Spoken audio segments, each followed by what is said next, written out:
So hey guys, I'm still get crashing my mum. My dreadlock journey starts this week, which is quite exciting. I'm just having a partial head, just the underneath, done by the wonderful Mimi Dreadlush. So we'll be going to Wales tomorrow to have that done, which is cool. I like Wales. For today though, I'm just gonna re-dye my hair because I don't think I can do that for a while once I've had the dreads put in. So I use live real reds, which I mix with, if you don't mix your colour, don't do this because your hair might fall out and I will have to laugh, although I'll feel a little bit bad, but mostly laugh. But I use Pillar Box Red with that mixed in with the permanent dye so that it just gives it a bit of a colour boost, and that's my one vice, is my vibrant coloured hair. So we are all mixed together in a bowl, like so. That is the permanent and the semi-permanent mixed in together. I also have the luxury that I don't have to look around for something that I don't mind getting dye on, because I work for an employer that likes to make their t-shirts the same colour as I dye my hair, which is very useful. Okay, so we are getting ready now to go to Wales to go see the wonderful Mimi Dreadlush. So we're just tidying the van up and getting everything shut down, ready to go. What I'm going to do is I'm just going to show you what I've got for the dogs, harness-wise, like in terms of travelling, because that's obviously quite important for van life, and especially now it's illegal to have the dog untethered in the van while you're in transit. So I'll just show you what I've got for these guys. Okay, so this is what I have for my dogs. It's called a Slow Ton dog harness. Bought it off Amazon. Basically, this loop goes around the headrest. This, if it's not locked, undoes and unclips, and then you slide your red button forwards and it locks it so it can't reopen. That way the dog can't knock against it and open it while you drive in. And then it's just got this D-ring clip on the end to clip onto a harness. Obviously it is adjustable for a larger or smaller dog. Yeah, so there it is attached onto the seat. It's got this little bit of a stringy bit in it, elasticated bit. That is now locked, so this can't open. We're going to slide it back towards this buckle this way. That unlocks it so it can open again. Of course, I can't have one dog without the other. I was going to use Alfie as a guinea pig, but Marley's decided he wants to be centre of attention, as always.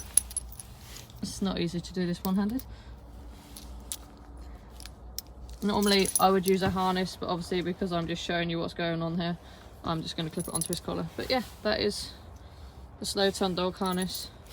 He can lay down, but he can't go anywhere. Obviously normally the seat will be facing forwards as well, but because I'm showing you what's going on, I've just left it sideways. And because we're going on a long journey, the dogs are staying under the bed for this one, because it's going to be like 3 hours long, so I won't have them on the front seat for such a long travel. Now, I do hope that I never have to sell this van, because I know whenever I see adverts for people saying what should I look for in a van that I'm going to see, everybody says if it rattles when you start it up, or if it's a little bit smoky when you start it up, don't buy it. Well, this van's like 13 years old with 195,000 miles on the clock. All it does is rattle, and it is a bit smoky when you start it up. Once it's warm, it's fine, but that first initial 10-15 minutes, it's like it's horrible. So my first stop is to get fuel. I've not had to fill this van up since mid-February, so I think I might be crying a little bit at the pumps when I find out how much it's going to cost me. I'm going to have to put like 3/4 of a tank in to get me to Wales and back. I've only got 1/4 of a tank left. And this van doesn't do a whole lot of miles to the gallon. I think at a push I might manage about 18. It's quite heavy. We'll see how much that's going to come to. We'll go for a cheap one at Tesco's. Hopefully it won't be too bad. So we just tried to get some at Tesco's, £1.52 a litre of diesel. They didn't have any, unsurprisingly. So we are now going up the road to Shell to get absolutely bum raped for an extra 20p a litre. But the sun is shining. It's lovely and warm. We're heading to Wales, which is one of my most favourite places on this little island. So, I mean, I'm crying on the inside, but on the outside, I'm smiling. I'm happy. Until I have to pay for that diesel, then I might be a little bit more sad. But right now, we're all good. Well, that wasn't pleasant. I was bum raped for a 30p extra a litre there. It's £1, just over £1.80 a litre for V-Power at that garage, and yeah, £98 for 52 litres or 53 litres of diesel. But I have a full tank. Hopefully that'll get me to Wales and back, and to work and back for the rest of the week. That's expensive. I might actually park the van up and get the bike out for someone if this keeps going the way it is, but we shall see. Those of you who are curious about the all-terrain tyres, by the way, I've got the BFG all-terrains on, and this is sat on a motorway at 70 mile an hour. I mean, they're not too bad.